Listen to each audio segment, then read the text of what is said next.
Me drejtsinë shqiptare, i shkreu i bandës së Durrësit Lulzim Berisha ka 2 llogari të hapura. Tashmë që u ekstradua nga Spanja, orët e vona të mbrëmjes së djeshme, pritet që prokuroria e posaçme t'i dërgojë gjykatës antikorrupsion kërkesën për rivlerësimin e masës së sigurisë, arrest në burg.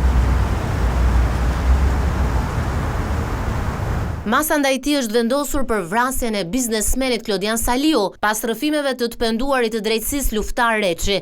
Ai u ekstradua me gjithë përpjekjen për ta ndaluar këtë proces, pasi humbi betejën ligjore me shtetin spanjoll.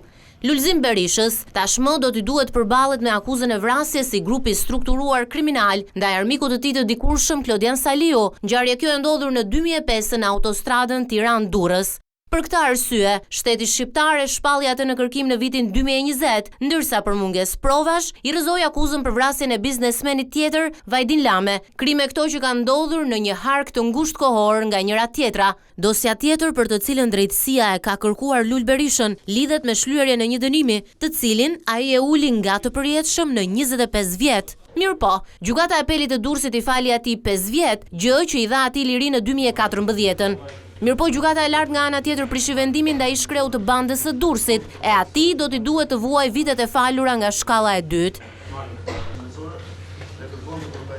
I shumë kërkuar i Lulzim Berisha u kap në mes të dhjetorit të 2 viteve më parë me identitet bullgar dhe pamje fizike të rësisht të ndryshuar.